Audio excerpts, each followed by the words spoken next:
नमस्कार, स्वागत है आप सभी का डीडी न्यूज पर। लेकर हाजिर हूं मैं खबरों का सिलसिला। मैं कृतिका। बुलेटिन की शुरुआत करते हैं सुर्खियों के साथ।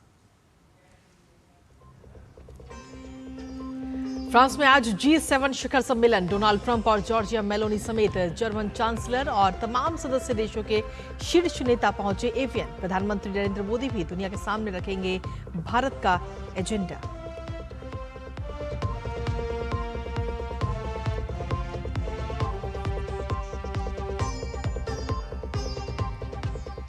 नीट यूजी एग्जाम से पहले टेलीग्राम पर 22 जून तक अस्थायी रोक। 30 जून तक बंद करना होगा message editing feature.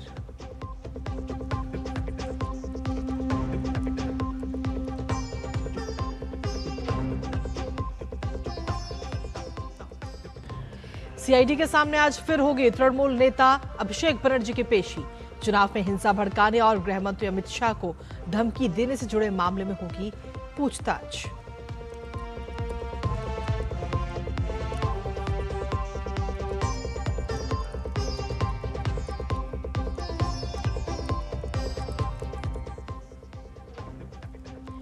Bihar police भर्ती परीक्षा के अभ्यर्थियों के लिए रेलवे के विशेष इंतजाम। आज और कल बिना किसी परेशानी के परीक्षा केंद्रों तक पहुंच सकेंगे छात्र।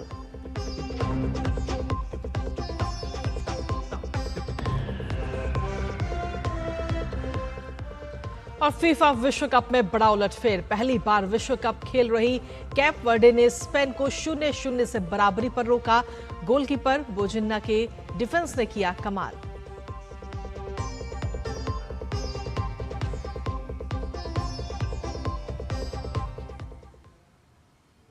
तो ये थी प्रमुख सुर्खियां और अब खबरों में बात विस्तार से। और बुलेटिन की शुरुआत इस वक्त की बड़ी खबर के साथ, जहां एनटीए की सिफारिश पर सरकार की तरफ से एक बड़ा फैसला लिया गया है। जी हां, नीट यूजी परीक्षा से पहले ये बड़ा फैसला सरकार की तरफ से लिया गया, जहां टेलीग्राम पर 22 जून तक अस्थायी रोक इस समय लगा दी गई है और परीक्षा होने तक टेलीग्राम पर यह अस्थायी रोक रहेगी। दरअसल आपको बता दें कि 21 जून को नीट यूजी 2026 की परीक्षा है और 30 जून तक मैसेज एडिट अब आप टेलीग्राम में नहीं कर पाएंगे। तो ये बड़ा फैसला इस समय सरकार की तरफ से लिया गया है। नीट एग्जाम से पहले टेलीग्राम पर सीधी तौर पर सरकार की नजर और ये बड़ा फैसला। सरकार ने 22 जून तक टेलीग्राम पर इस समय बैन लगा दिया है और 30 जून तक आप मैसेज भी एडिट नहीं कर पाएंगे। दरअसल आपको बता दें कि एनटीए की तरफ से ये बात कही गई थी, एनटीए की सिफारिश की गई थी, जिसके बाद सरकार की तरफ से ये बड़ा फैसला लिया गया। 21 जून को नीट की दोबारा परीक्षा होनी है और इस परीक्षा के होने से पहले, री एग्जाम से पहले, ये बड़ा फैसला सरकार की तरफ से लिया गया। 22 जून तक अस्थायी रोक इस समय टेलीग्राम पर लगा दी गई है। तो ये सबसे बड़ी खबर आप तक पहुंचा रहे हैं।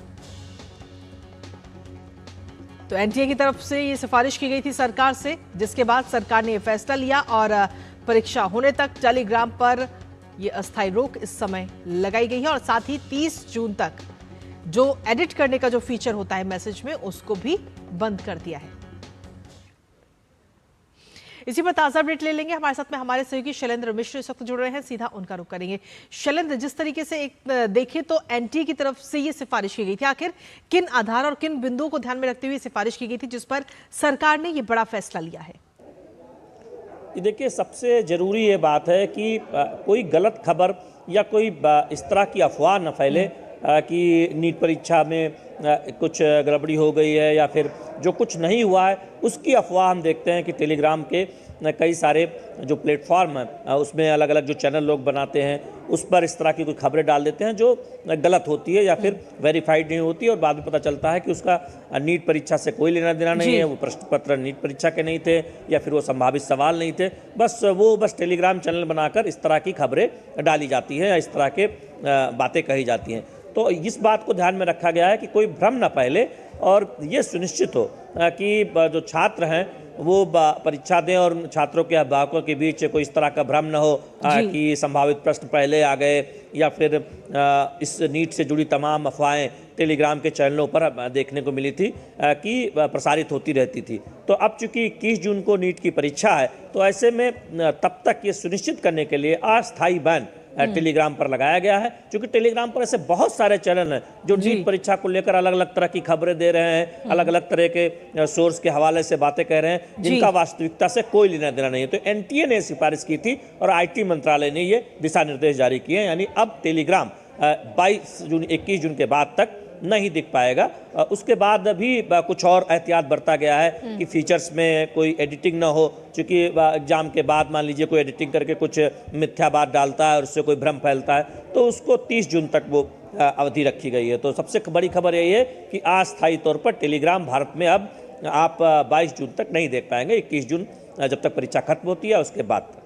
इसके साथ ही जैसा आपने बताया कि 30 तारीख यानी कि 30 जून तक जो हम मैसेज भेज देते हैं और कई बार हमारे पास में ये ऑप्शन रहता है कि हम उसमें एडिट कर सकते हैं, वो फंक्शन वो फीचर भी अब नजर नहीं आएगा। देखिए, ये इसलिए किया गया है क्योंकि कई बार होता है कि किसी ने कोई मैसेज भेजा या टेलीग्राम पर कोई संदेश गया, तो फिर कुछ लोग उसको अपने से एडिट करके खबरों में बदलाव करके कुछ ऐसी जानकारी डाल देते हैं टेलीग्राम पर जिसका वास्तविकता से कोई लेना देना नहीं होता, यानी पूरी खबर बदल जाती है, पूरी सूचना बदल जाती है और इससे भ्रम फैलता है। तो इसलिए ये प्रावधान किया गया है। लेकिन जो सबसे अहम बात है कि ये समझ में आया था, ये शिकायत आई थी इस तरह की कि बहुत सारे ऐसे टेलीग्राम चैनल हैं जो नीट परीक्षा को लेकर पता नहीं क्या क्या टैगलाइन बनाकर कुछ सूचनाएं प्रसारित कर रहे हैं जिनका वास्तविकता से कोई लेना देना नहीं है। और एनटीए ने इस बात को लेकर एक अनुरोध किया था, एक सिफारिश की थी, जिसे माना गया है आईटी मंत्रालय की तरफ से और ये अहम कदम उठाया गया, यानी टेलीग्राम पर अस्थायी रोक लगाई गई। ये माना जाए कि जब परीक्षा खत्म हो जाएगी 21 तारीख के बाद, यानी कि जो अस्थायी रोक है वो 22 तारीख तक है और 22 तारीख के बाद में जो यूजर्स है वो टेलीग्राम का आराम से आसानी से इस्तेमाल कर सकते हैं। फिर बिल्कुल, ये रोक अस्थायी तौर पर है, नीट परीक्षा को देखते हुए है। उसके बाद टेलीग्राम पर जो ये अस्थायी बैन है खत्म हो जाएगा।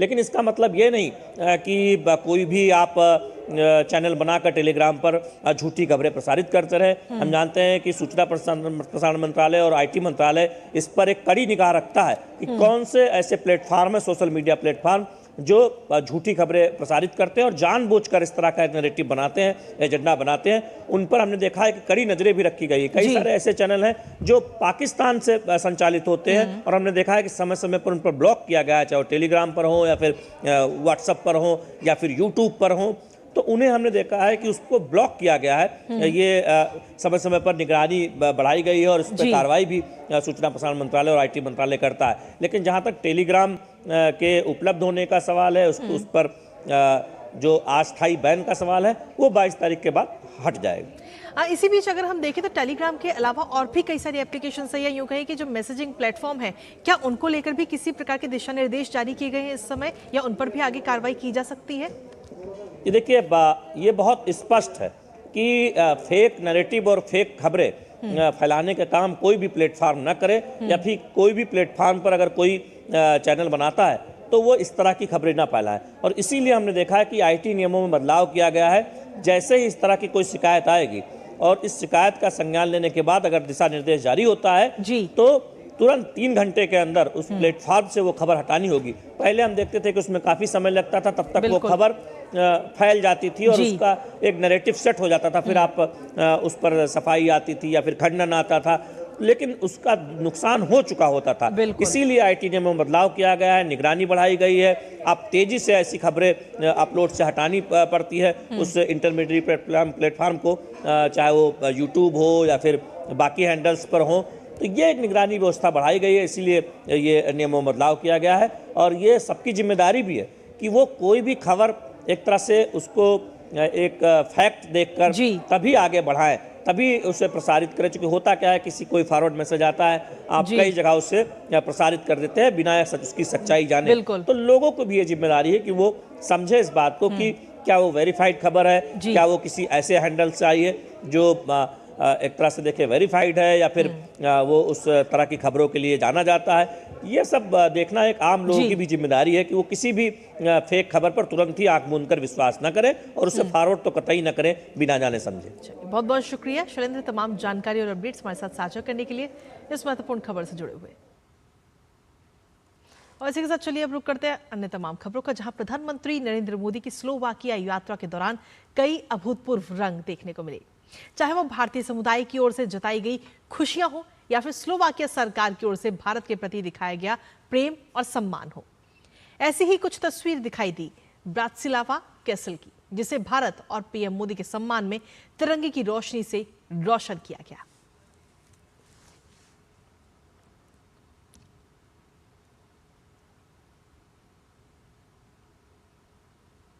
और इसके साथ ही स्लोवाकिया में योग का जादू भी देखने को मिला है। दरअसल यहां के राष्ट्रपति पेलेग्रिनी ने पीएम मोदी का स्वागत बेहद गर्मजोशी से किया और राष्ट्रपति आवास में एक विशेष योग सत्र का भी आयोजन किया गया। पीएम मोदी ने जब इसका अवलोकन किया तो उनके चेहरे पर योग के वैश्विक प्रभाव की संतुष्टि साफ झलक रही थी।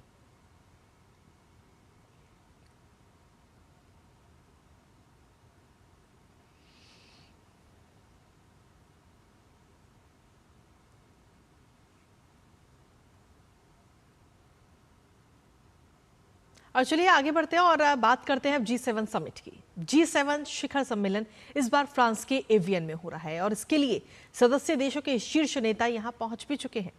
अमेरिकी राष्ट्रपति डोनाल्ड ट्रंप, इटली की प्रधानमंत्री जॉर्जिया मेलोनी और जापान के पीएम, इजिप्ट के राष्ट्रपति, जर्मन चांसलर फ्रेडरिक मर्ज और उनकी पत्नी यहां पहुंच चुके हैं। पीएम मोदी आज पहुंचेंगे और ये सम्मेलन ऐसे वक्त पर हो रहा है जब अमेरिका और ईरान के बीच युद्ध रोकने पर हाल ही में समझौता करने पर सहमति बनी है। ऐसे में अमेरिकी राष्ट्रपति डोनाल्ड ट्रंप पर सभी की नजरें होंगी, क्योंकि अमेरिका और ईरान के बीच समझौता होने के बाद G7 सम्मेलन में दुनिया भर की दिलचस्पी कुछ और ज्यादा बढ़ गई। दरअसल एक तय एजेंडे पर बातचीत के लिए हर साल G7 समिट होती है, जिसका आयोजन G7 का अध्यक्ष देश करता है और G7 के सभी 7 देश बारी बारी से इसकी अध्यक्षता करते हैं। इस साल फ्रांस इसकी अध्यक्षता कर रहा है। इसके अलावा G7 के सदस्य देशों के नेता साल में कई बैठकें भी करते हैं, जिनमें कई समझौते होते हैं और दुनिया की बड़ी घटनाओं पर आधिकारिक बयान जारी किए जाते हैं। शुरुआत की अगर हम बात करें तो G7 का एजेंडा आर्थिक चुनौतियों और क्लाइमेट चेंज जैसे मुद्दों का हल निकालना था, लेकिन अब धीरे धीरे बदलते वक्त में राजनीतिक और सुरक्षा से जुड़े मुद्दे भी इसमें शामिल हो चुके हैं। वैश्विक मुद्दों पर G7 के फैसलों का असर पूरी दुनिया पर पड़ता है।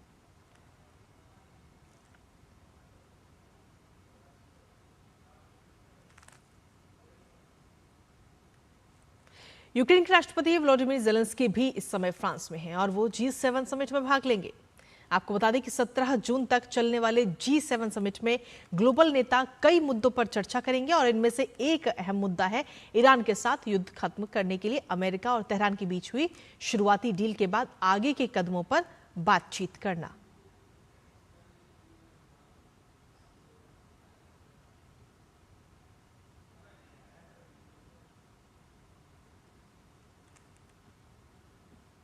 और इस साल G7 का एजेंडा आखिर क्या कुछ रहने वाला है, ऐसे कौन से बड़े और महत्वपूर्ण मुद्दे होंगे जिन पर सभी देश मिलकर चर्चा करेंगे, अपनी राय रखेंगे, विचार रखेंगे, एक नजर उस पर भी डाल लेते हैं। क्योंकि इसमें सीधे तौर पर अगर हम देखें तो वैश्विक असंतुलन को कम करना, इस पर सीधे तौर पर G7 के जो सदस्य देश हैं उनका फोकस रहेगा।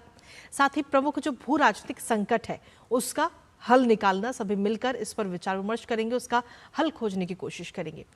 बच्चों से संबंधित जो मुद्दे हैं उनको भी संबोधित किया जाएगा, वो भी ये मुद्दा भी इस बार 2026 के फोकस में शामिल किया गया है। जो संगठित अपराध है उसके खिलाफ सभी देश एकजुट होकर लड़ाई को मजबूत करते हुए नजर आएंगे। साथ ही नई वैश्विक साझेदारियों का निर्माण भी इस दौरान किया जाएगा। सभी जो देश हैं वो मिलकर निर्माण करेंगे। अंतर्राष्ट्रीय एकजुटता को पुनर्स्थापित करना ताकि सभी देश एक साथ एक मंच पर तो नजर आए ही, लेकिन एकजुटता भी बनी रहे।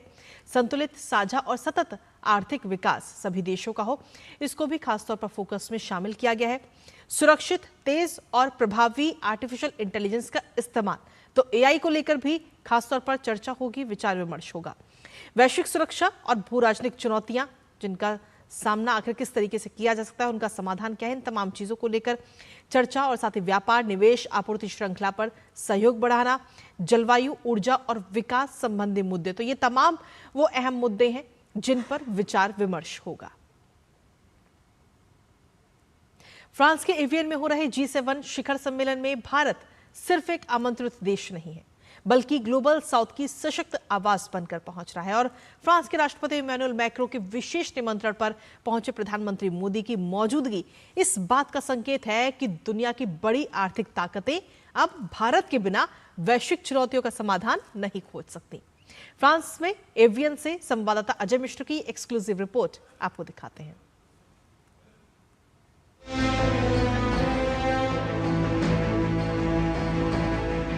जब दुनिया के 7 सबसे बड़ी विकसित अर्थव्यवस्थाओं का समूह यानी G7 बैठक करता है तो भारत उसका सदस्य नहीं होने के बावजूद चर्चा के केंद्र में दिखाई देता है। इसकी सबसे बड़ी वजह है प्रधानमंत्री नरेंद्र मोदी, जिन्हें 2019 से लगातार G7 शिखर सम्मेलनों में विशेष आमंत्रित अतिथि के रूप में बुलाया जा रहा है। फ्रांस में होने वाले G7 शिखर सम्मेलन 2026 के साथ प्रधानमंत्री मोदी की लगातार 7वीं G7 की भागीदारी होगी। ये अपने आप में इस बात का संकेत है कि वैश्विक मंचों पर भारत की भूमिका लगातार बढ़ रही है। खुद G7 की चर्चा से जुड़े विशेषज्ञ मानते हैं कि G7 के मंच पर प्रधानमंत्री मोदी की मौजूदगी वैश्विक समस्याओं के समाधान की उम्मीद जगाती है। India and Prime Minister Modi can become a very, very powerful partner within G7 and then also other processes. And I think it's a good sign also that the Prime Minister is coming to Evian to attend the G7 summit in Evian in France, together with the heads of states there, and to further build the bridge beyond the G7 presidency in 2026. This G7 summit will be followed undoubtedly by other meetings across the year. But we are also in a context where the UN is being renewed and where tensions all across the globe are important. Hence, development is about the people, development is also about peace, development is also about security, and all those questions are extremely important. And last but not least, the cooperation between G7 and other countries, especially the BRICS presidency of India, is of tantamount importance to help solve very complex equations, but also to help build and renew enduring cooperation in the world. 2019 में Biarritz सम्मेलन में प्रधानमंत्री मोदी ने आतंकवाद के खिलाफ वैश्विक सहयोग और जलवायु परिवर्तन पर भारत के प्रयासों को प्रमुखता से रखा। साल 2020 में कोविड महामारी की वजह से वर्चुअल माध्यम से G7 की बैठक में चर्चा की गई। इसके बाद 2021 में कार्डवाल सम्मेलन में प्रधानमंत्री मोदी ने कोविड महामारी से निपटने, वैक्सीन सहयोग और वैश्विक स्वास्थ्य सुरक्षा पर जोर दिया। साल 2022 में जर्मनी के अल्माउ शिखर सम्मेलन में प्रधानमंत्री मोदी ने खाद्य सुरक्षा, ऊर्जा सुरक्षा और आपूर्ति श्रृंखलाओं को मजबूत बनाने की आवश्यकता पर दुनिया का ध्यान आकर्षित किया। रूस यूक्रेन संघर्ष के बीच भारत ने संवाद और कूटनीति का रास्ता अपनाने की वकालत की। 2023 में जापान के हिरोशिमा सम्मेलन में प्रधानमंत्री मोदी ने ग्लोबल साउथ की आवाज को प्रमुखता दी। उन्होंने कहा कि विकासशील देशों की चिंताओं को वैश्विक निर्णय प्रक्रिया में उचित स्थान मिलना चाहिए। इसी सम्मेलन के दौरान क्वाड देशों की बैठक भी हुई और इंडो पैसिफिक क्षेत्र की सुरक्षा पर महत्वपूर्ण चर्चा हुई। साल 2024 में इटली के अपुलिया सम्मेलन में आर्टिफिशियल इंटेलिजेंस यानी AI एक प्रमुख विषय था। प्रधानमंत्री मोदी ने कहा कि तकनीक पर कुछ देशों या कंपनियों का एक अधिकार नहीं होना चाहिए और AI को मानवता के हित में उपयोग किया जाना चाहिए। उन्होंने समावेशी और जिम्मेदार AI की आवश्यकता पर बल दिया। साल 2025 में कनाडा के G7 सम्मेलन में प्रधानमंत्री मोदी ने आर्थिक सुरक्षा, वैश्विक आपूर्ति श्रृंखला, ऊर्जा और प्रौद्योगिकी सहयोग जैसे मुद्दों पर भारत का पक्ष रखा। अब 2026 में फ्रांस की अध्यक्षता वाले G7 सम्मेलन में वैश्विक आर्थिक असंतुलन, AI गवर्नेंस, व्यापार, निवेश और भू राजनीतिक तनाव प्रमुख मुद्दे हैं। फ्रांस ने भारत को न केवल सम्मेलन में बल्कि उसकी तैयारियों में भी सक्रिय भागीदारी के लिए आमंत्रित किया है। G7 शिखर सम्मेलन के मंच पर प्रधानमंत्री नरेंद्र मोदी पूरी दुनिया को स्पष्ट संदेश देते आए हैं। चाहे ग्लोबल साउथ की आवाज को बुलंद करना हो, तकनीक के लोकतांत्रिकरण पर बढ़ावा देना हो या फिर समावेशी विकास पर जोर, प्रधानमंत्री मोदी ने स्पष्ट कर दिया है कि 21वीं सदी की समस्याओं का समाधान केवल विकसित देश मिलकर नहीं कर सकते, विकासशील देशों को एक साथ लेकर के चलना होगा। G7 शिखर सम्मेलनों के मंच पर प्रधानमंत्री मोदी की मौजूदगी इस बात को दिखाती है कि भारत अब केवल एक क्षेत्रीय शक्ति नहीं है, बल्कि वैश्विक एजेंडा तय करने में भी उसकी बड़ी भूमिका है। फ्रांस के एवियन शहर से Ajay Mishra, DD news. G7 avian summit में भारत भी शामिल है और भारत का एजेंडा आखिर क्या कुछ रहने वाला है, इस पर एक नजर डालना बेहद जरूरी है, क्योंकि भारत के नजरिए से अगर हम देखें तो ग्लोबल साउथ की चिंताओं को खासतौर पर उठाना ये भारत के एजेंडे में शामिल है और साथ ही आर्टिफिशियल इंटेलिजेंस के सुरक्षित समावेशी उपयोग पर अपना दृष्टिकोण इस मंच पर रखना और सभी के साथ साझा करना।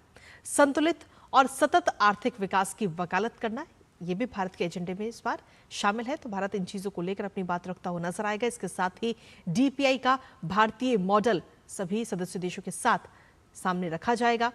ऊर्जा सुरक्षा और साथ ही जलवायु कार्रवाई पर भी चर्चा में शामिल होता हुआ भारत इस बार नजर आएगा। विकास सहयोग पर चर्चा में योगदान देना, ये भी भारत के इस बार एजेंडे में शामिल है। अन्य साझेदार देशों के साथ जो सहयोग है उसको किस तरीके से और ज्यादा बढ़ाया जा सकता है, द्विपक्षीय बैठकों के जरिए रणनीतिक संबंधों को और मजबूती किस तरीके से दी जा सकती है, इन तमाम चीजों को लेकर ये जो चीजें हैं वो भारत के एजेंडे में इस बार शामिल है।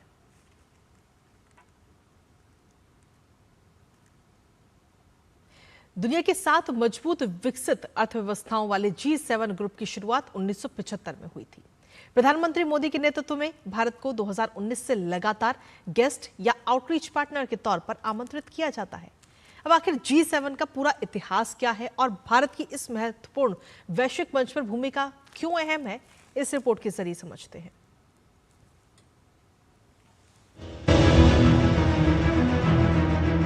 वैश्विक स्तर पर संयुक्त राष्ट्र से इतर कई अन्य बहुपक्षीय मंच हैं जहां दुनिया की विभिन्न समस्याओं पर चर्चा होती है।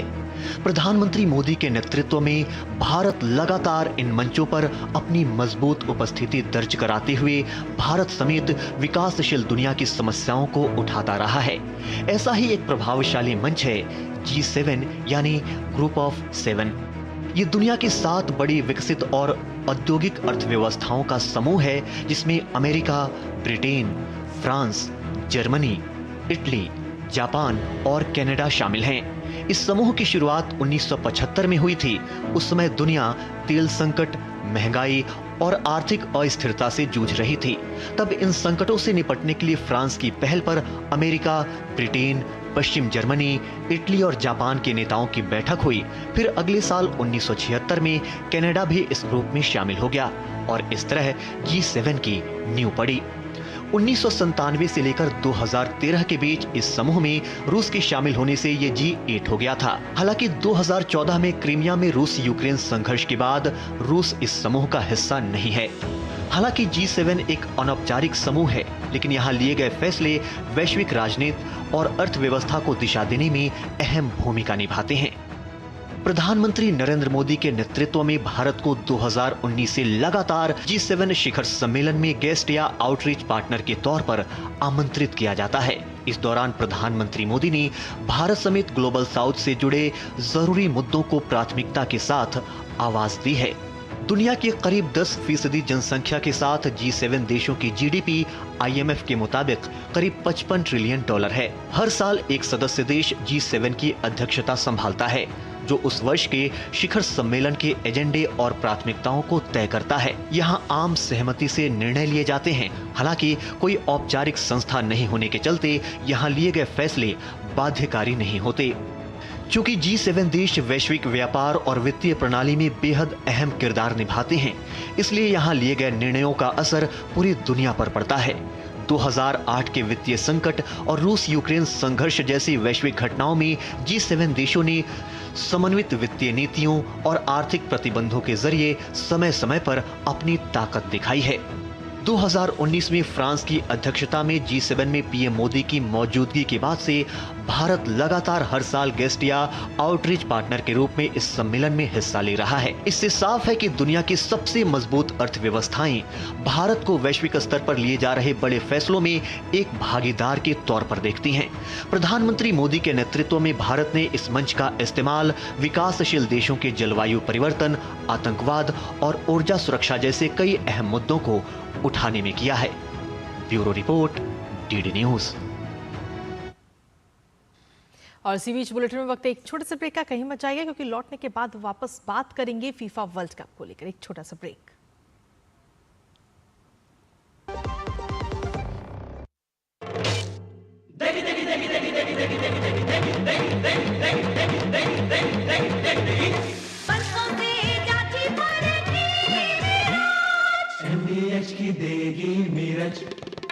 देगी मिर्च का तड़का, अंग अंग फड़का। MDH की देगी मिर्च। मेरी पसंद। मेरी पसंद। मेरी पसंद। मेरी पसंद।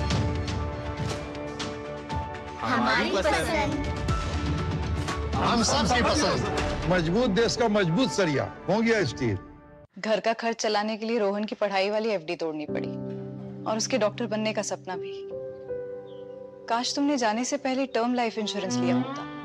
पॉलिसी बाजार ऐप पर 1 करोड़ का टर्म इंश्योरेंस से 410 रुपए महीने से शुरू। और ब्रेक के बाद एक बार फिर से स्वागत है आप सभी का। खबरों में आगे बढ़ते बात करते हैं फुटबॉल की। जी हां, फुटबॉल का खुमार दुनिया के सिर चढ़कर बोल रहा है।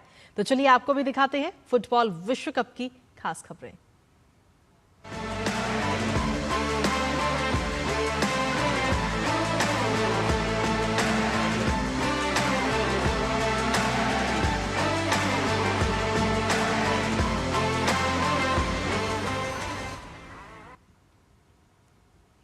लगता है कि 16 जून की तारीख इस बार वर्ल्ड कप के लिए ड्रॉ डे बन गया है।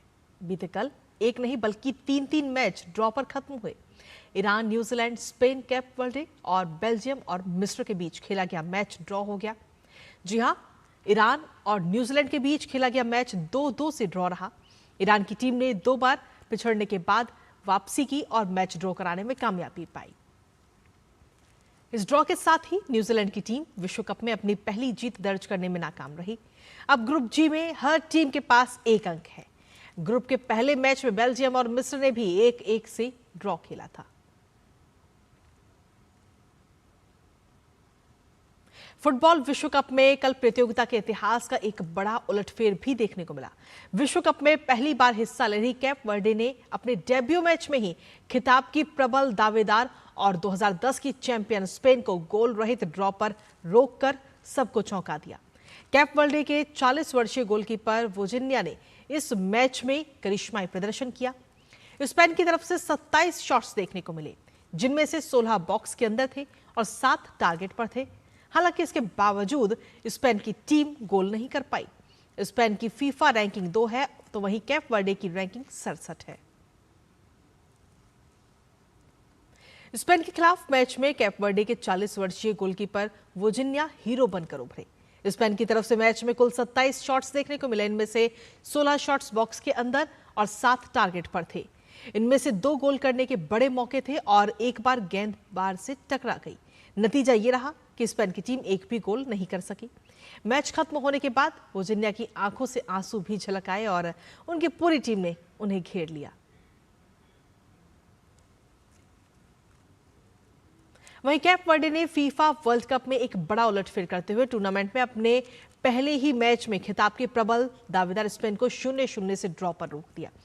मैच खत्म होने की सीटी बजते ही कैप वर्डे के समर्थकों में खुशी की लहर दौड़ गई और उन्होंने इस नतीजे को एक ऐतिहासिक उपलब्धि बताया।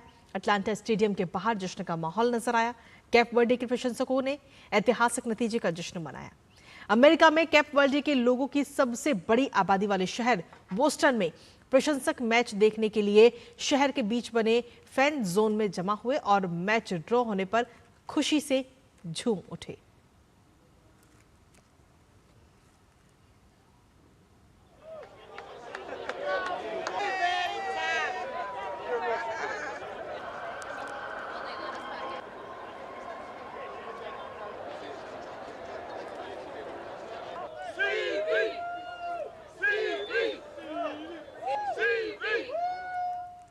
और वहीं विश्व कप के ग्रुप जी में एक बड़ा उलटफेर होते होते बचा। सितारों से सजी बेल्जियम और विश्व कप में अब तक कोई मैच ना जीतने वाली मिस्र के बीच खेला गया मैच 1-1 से ड्रॉ रहा।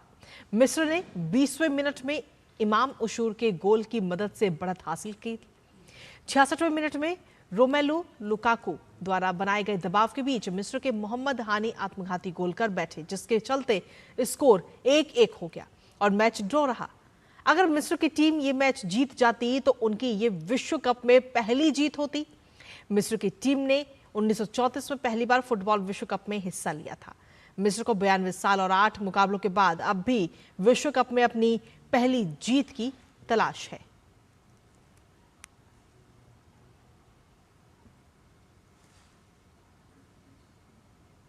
वहीं फीफा वर्ल्ड कप के ओपनिंग मैच में मिस्र के खिलाफ अपनी टीम के 1-1 से ड्रॉ होने के बाद बेल्जियम के फैंस निराश हुए। टीम के समर्थकों ने इस नतीजे को निराशाजनक बताया। हालांकि कई लोगों ने रोमेलो लुकाकू की तारीफ भी की। उनके मैदान पर आने से गेम का रुख बदल गया, जिससे बेल्जियम को 1 पॉइंट बचाने में मदद मिली। फुटबॉल विश्व कप में सऊदी अरब और उरुग्वे के बीच खेला गया मैच 1-1 से ड्रॉ रहा। सऊदी अरब की ओर से अब्दुल्लाह अल अमरी ने 41वें मिनट में गोल कर अपनी टीम को 1-0 की बढ़त दिला दी। 2022 में कतर में हुए विश्व कप में सऊदी अरब ने पहले ही मैच अर्जेंटीना को मात देकर सबको चौंका दिया था। ऐसा लग रहा था कि सऊदी अरब की टीम एक बार फिर उलटफेर के साथ ही विश्व कप में अपना अभियान शुरू करेगी, लेकिन उरुग्वे के लिए अराउजो ने 80वें मिनट में बराबरी का गोल दागने में कामयाबी पाई। दूसरे हाफ में उरुग्वे की ओर से टारगेट पर 28 शॉट्स देखने को मिले।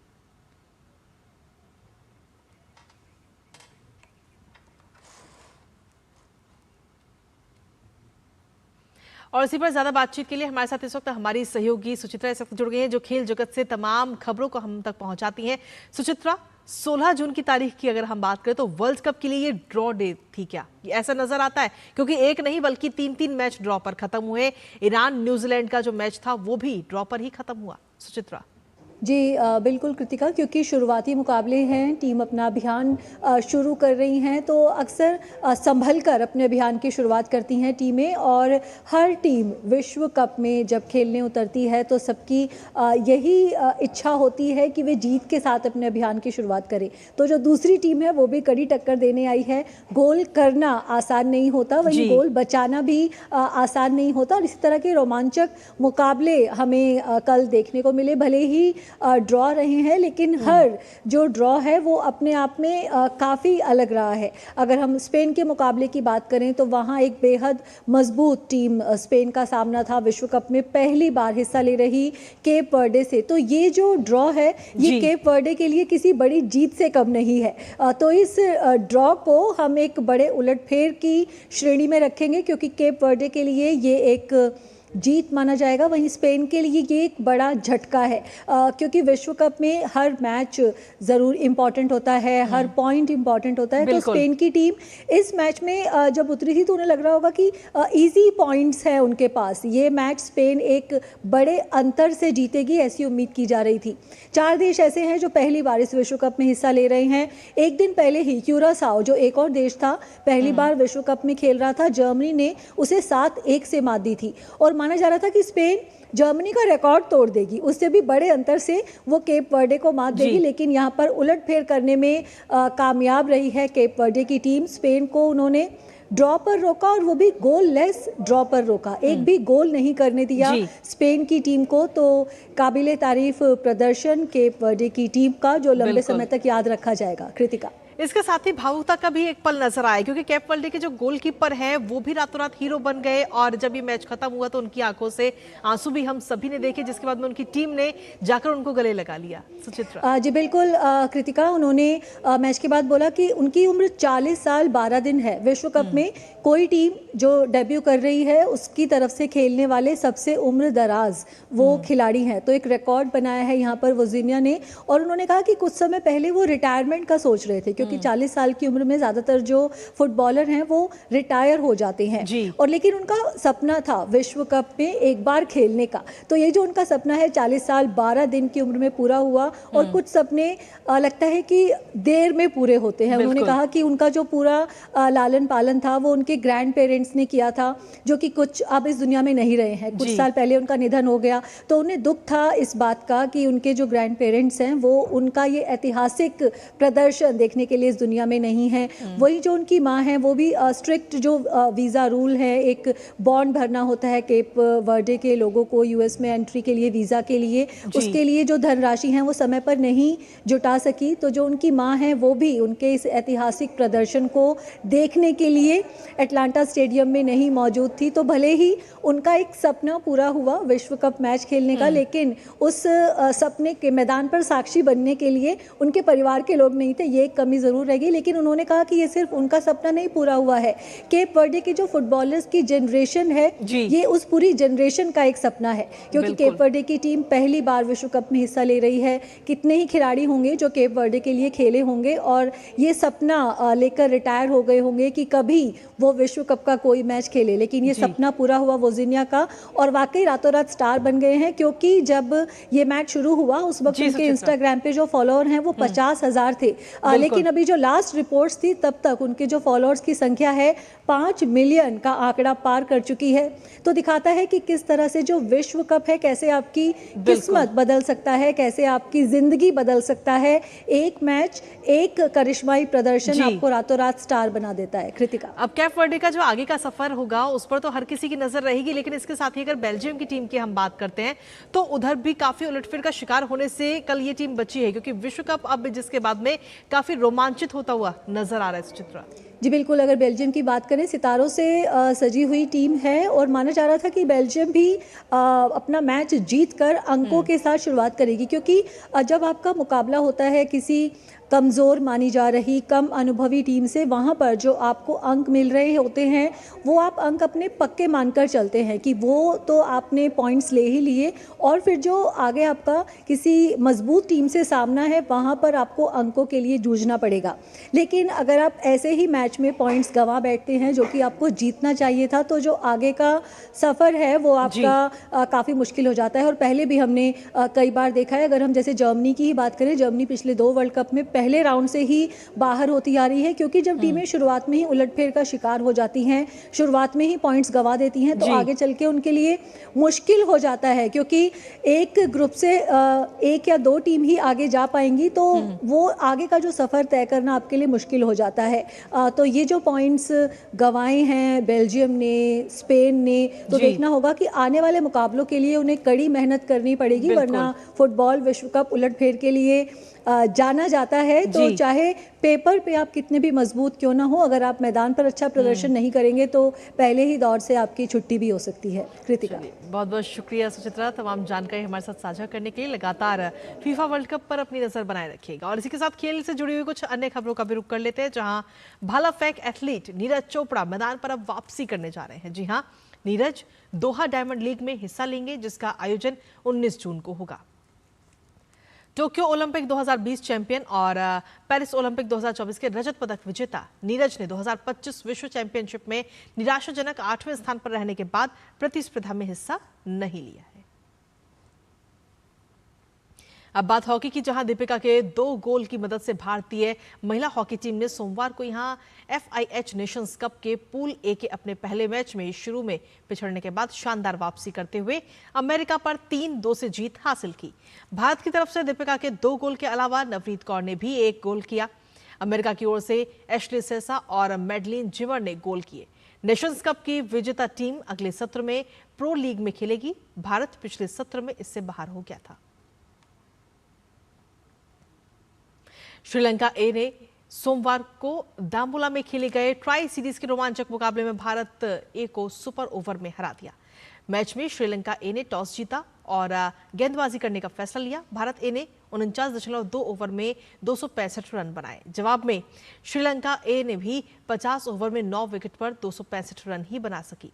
आखिरी गेंद पर श्रीलंका को जीत के लिए 2 रन चाहिए थे, लेकिन टीम सिर्फ 1 रन ही बना सकी। इसके बाद श्रीलंका ए ने सुपर ओवर में 16 रन बनाए। जवाब में भारत ए ने 9 रन ही बना सका। और इसी बीच डीडी न्यूज पर वक्त एक छोटे से ब्रेक का, आप बने रहिए हमारे साथ।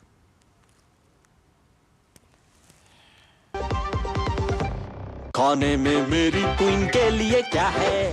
किंग मटर पनीर, किंग बैगन भरता, king veg pulao, king palak paneer kofta. ये सब किंग क्यों?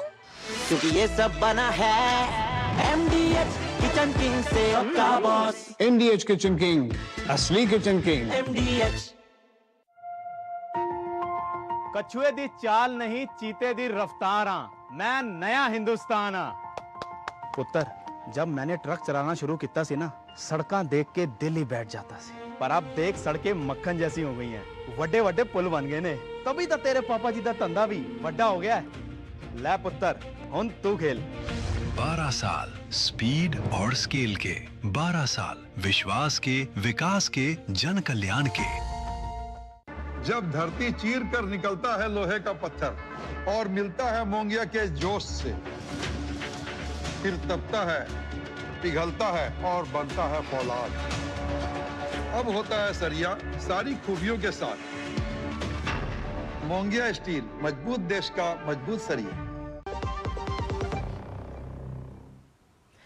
और ब्रेक के बाद एक बार फिर से स्वागत है आप सभी का। अब रुक करते हैं अन्य तमाम खबरों का, जहां तृणमूल कांग्रेस के महासचिव और सांसद अभिषेक बनर्जी आज कोलकाता में सीआईडी मुख्यालय में पेश होंगे।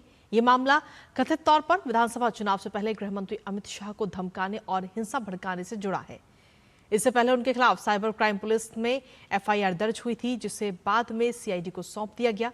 सीआईडी ने उन्हें पूछताछ के लिए नोटिस भेजा था। पिछले कुछ दिनों में उन्हें 2 अन्य मामलों में भी सीआईडी और ईडी द्वारा लंबी पूछताछ का सामना करना पड़ा, जिनमें हस्ताक्षर फर्जीवाड़ा और स्कूल नौकरी घोटाले से जुड़े आरोप शामिल हैं। अभिषेक बनर्जी ने इन जांचों को राजनीतिक प्रतिशोध बताया है और कहा कि वो सहयोग करेंगे, लेकिन दबाव में नहीं आएंगे। बिहार पुलिस भर्ती परीक्षा के अभ्यर्थियों के लिए रेलवे ने खास इंतजाम किए हैं। आज और कल रेलवे स्पेशल ट्रेनें चला रहा है।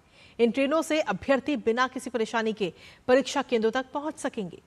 पाटलिपुत्र से शाम 8 बजे किशनगंज के लिए स्पेशल ट्रेन रवाना होगी। पटना से रात 9 बजे नरकटियागंज के लिए स्पेशल ट्रेन चलाई जाएगी। पाटलिपुत्र से रात 10 बजे अररिया के लिए भी एक स्पेशल ट्रेन चलेगी और साथ ही पाटलिपुत्र से रात 11 बजे नवगछिया के लिए स्पेशल ट्रेन चलाई जाएगी। तो वहीं पटना से रात 11:30 बजे भभुआ के लिए स्पेशल ट्रेन रवाना होगी। 17 जून को परीक्षार्थियों की सुविधा के लिए कई विशेष परीक्षा ट्रेनों का संचालन किया जाएगा। पटना से सुबह 7:15 बजे गया जी के लिए एक विशेष ट्रेन चलाई जाएगी। तो वहीं बक्सर से दोपहर 1:30 बजे दानापुर के लिए और शाम 6 बजे पटना के लिए विशेष ट्रेनें रवाना होंगी। किऊल से दोपहर 12:30 बजे गया जी के लिए एक विशेष ट्रेन, जबकि गया जी से शाम 5:30 बजे किऊल के लिए वापसी विशेष ट्रेन नवादा शेखपुरा रूट से चलेगी। और इसके अलावा बख्तियारपुर से सुबह 8 बजे राजगीर के लिए स्पेशल ट्रेन, राजगीर से दोपहर 1 बजे बख्तियारपुर के लिए स्पेशल ट्रेन चलाई जाएगी। वहीं बख्तियारपुर से शाम 3:30 बजे राजगीर के लिए, साथ ही राजगीर से शाम 6:15 बजे बख्तियारपुर के लिए एक अतिरिक्त स्पेशल ट्रेनों का भी संचालन किया जाएगा। अंतर्राष्ट्रीय योग दिवस का मुख्य कार्यक्रम इस बार कोलकाता में आयोजित किया जाएगा। कोलकाता के ऐतिहासिक रेड रोड पर होने वाले इस भव्य आयोजन में प्रधानमंत्री नरेंद्र मोदी शामिल होंगे। योग के माध्यम से स्वस्थ जीवन और वैश्विक कल्याण का संदेश देने वाला ये आयोजन देश और दुनिया के लाखों लोगों को एक सूत्र में जोड़ने का प्रयास करेगा। आइए ये रिपोर्ट आपको दिखाते हैं।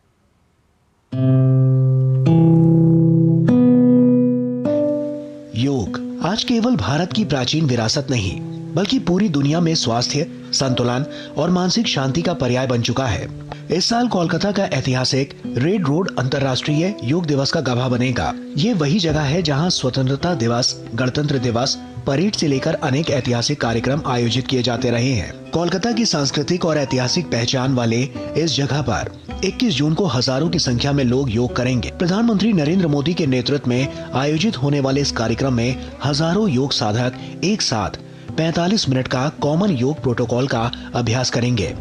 बरसों बाद पश्चिम बंगाल के लोग ऐसे वैश्विक आयोजनों के साक्षी बनेंगे। आदरणीय प्रधानमंत्री श्री नरेंद्र मोदी जी के दूरदर्शी नेतृत्व में योग आज एक वैश्विक जन आंदोलन बन चुका है। आज करोड़ों लोग योग को अपनी जीवन शैली का हिस्सा बना रहे हैं।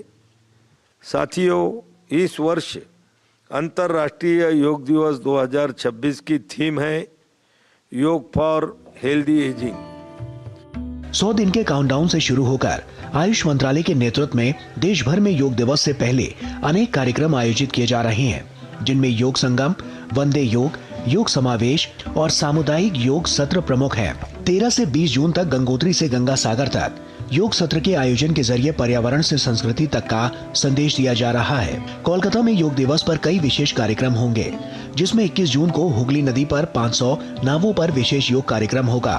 कोलकाता में जगह जगह पर बड़े बड़े स्क्रीन लगेंगे ताकि लोग कोलकाता के हर स्ट्रीट पर योग कर सकें। इसके अलावा 19 जून को दौड़ से ध्यान अभियान चलेगा, जिसमें लोग 2 किलोमीटर तक दौड़ेंगे, उसके बाद ध्यान करेंगे।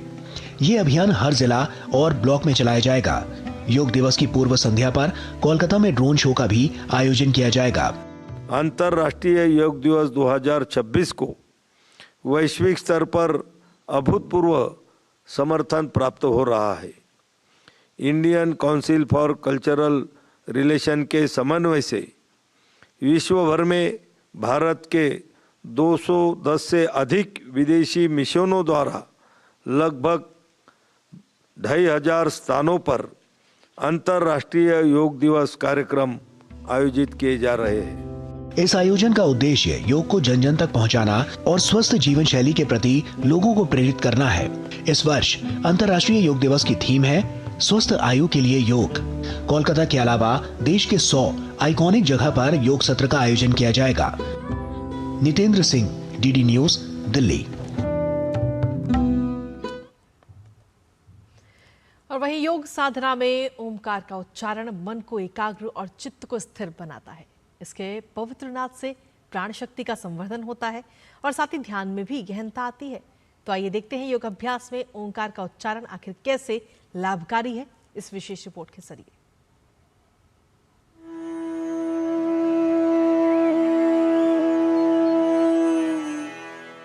योग भारतीय संस्कृति की एक प्राचीन और महत्वपूर्ण विधा है, जिसका उद्देश्य शरीर, मन और आत्मा के बीच संतुलन स्थापित करना है। योगाभ्यास में ओम का विशेष महत्व माना जाता है। ओम को पवित्र ध्वनि तथा आध्यात्मिक चेतना का प्रतीक माना गया है। योग और ध्यान की विभिन्न विधियों में इसका नियमित रूप से उपयोग किया जाता है। योग शब्द के लिए श्रीमद् भगवद गीता में कहा गया है कि बुद्धि युक्तो जहातीह उभे सुकृत दुष्कृते तस्माद् योगाय युज्यस्व योगः कर्मसु कौशलम। अर्थात समत्व बुद्धि से युक्त मनुष्य इस जीवित अवस्था में ही पुण्य और पाप दोनों का त्याग कर देता है।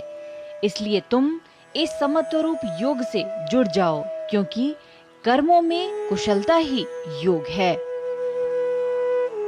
वहीं योगाभ्यास में ऋषि पतंजलि ने ओम का वर्णन इस प्रकार किया है। तस्य वाचकः प्रणवः, अर्थात ओम ईश्वर का प्रतीक है। योगाभ्यास में ओम के उच्चारण से मन की एकाग्रता बढ़ती है, जिससे ध्यान और समाधि की अवस्था प्राप्त होती है। ओम हमारे शरीर के विभिन्न चक्रों को शक्ति प्रदान करता है और उन्हें मजबूत बनाता है। ओम का जाप शारीरिक, मानसिक और आध्यात्मिक लाभों के लिए प्रेरणा प्रदान करता है। वही उच्च ध्वनि में जाप करने से हृदय गति और मांसपेशियों की गतिविधि बढ़ जाती है।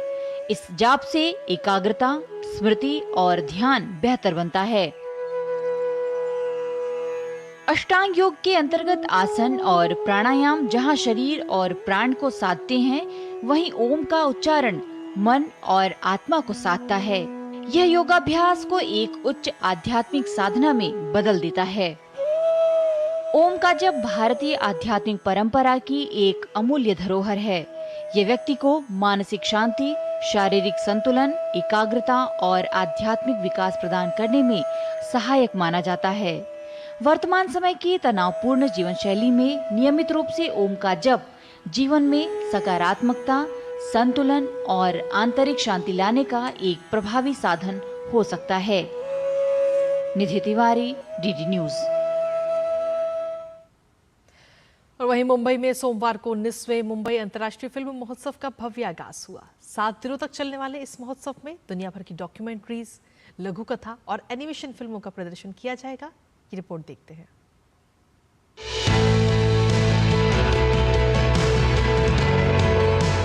मुंबई में सोमवार को 19वें मुंबई अंतर्राष्ट्रीय फिल्म महोत्सव यानी MIFF 2026 का भव्य आगाज हुआ।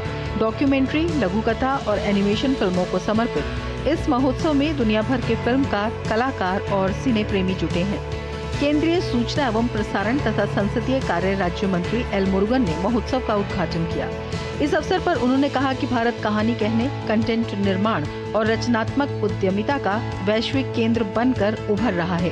उन्होंने कहा कि डिजिटल परिवर्तन की बदौलत भारत का मीडिया और मनोरंजन क्षेत्र तेजी से आगे बढ़ रहा है और MIFF तथा वेव्स जैसे मंच भारत को वैश्विक क्रिएटर्स हब बनाने में महत्वपूर्ण भूमिका निभा रहे हैं। Mumbai International Film Festival is just now we started this 19th edition. So the eminent filmmakers are here, juries of national and international level. Almost more than 2,000 entries are here. They are in competition section and non-competition. This festival is called for especially to the documentary, animation and short films. समारोह में सूचना एवं प्रसारण मंत्रालय के सचिव चंचल कुमार ने सभी अतिथियों का स्वागत किया। उन्होंने MIFF को रचनात्मक अभिव्यक्ति और विचारों के मुक्त आदान प्रदान का उत्सव बताया। उन्होंने कहा कि ये महोत्सव प्रधानमंत्री के क्रिएट इन इंडिया विजन को आगे बढ़ाते हुए फिल्मकारों को अपनी कहानियां दुनिया के सामने रखने और समाज की गहरी सच्चाइयों को सिनेमा के माध्यम से प्रस्तुत करने का अवसर देता है। MIFF is a living expression of that spirit, bringing together films, ideas and creators from across the world. Honorable Prime Minister Sri Narendra Modi ji has already given us a vision of create in India, create for the world. MIFF reflects this vision in a very meaningful way. उद्घाटन समारोह के दौरान भारतीय cinema में योगदान के लिए अभिनेता जयदीप अहलावत को सम्मानित किया गया। वहीं उद्घाटन फिल्मों अगापितो और टाइम एंड वाटर की टीम के साथ साथ राष्ट्रीय और अंतर्राष्ट्रीय जूरी के सदस्यों को भी सम्मान दिया गया। शाम के कार्यक्रम में भारतीय फिल्म जगत की कई जानी मानी हस्तियां मौजूद रहीं। गीतकार और CBFC अध्यक्ष प्रसून जोशी, अभिनेता जयदीप अहलावत और फिल्म निर्देशक आशुतोष गोवारिकर ने भी महोत्सव के महत्व और भारतीय सिनेमा की वैश्विक पहचान पर अपने विचार साझा किए। विश्व के लिए ये बहुत लाभ की बात होगी कि अगर भारत की सॉफ्ट पावर बढ़े, क्योंकि ये वसुधैव कुटुंबकम की धरती है। ये विश्व को जोड़ने को और विश्व में साथ में कैसे रहा जाता है उसका एक क्रैश कोर्स है ये संस्कृति।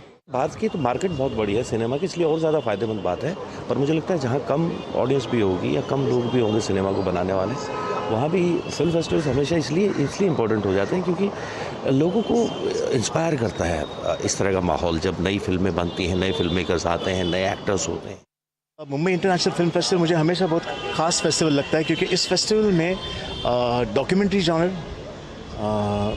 शॉर्ट फिल्म्स और एनिमेशन फिल्म्स इनकी अहमियत होती है। तो और कोई फेस्टिवल ऐसा नहीं है जिसमें ये फोकस होता है। सूचना एवं प्रसारण मंत्रालय द्वारा आयोजित और राष्ट्रीय फिल्म विकास निगम यानी NFDC द्वारा क्रियान्वित ये 7 दिवसीय महोत्सव इस बार और भी भव्य रूप में आयोजित किया जा रहा है। महोत्सव के लिए 1459 प्रविष्टियां प्राप्त हुई, जिनमें से 46 देशों के करीब 350 फिल्मों का प्रदर्शन किया जाएगा। और इसी के साथ फिलहाल मेरे साथ इस बुलेटिन में इतना ही। नमस्कार।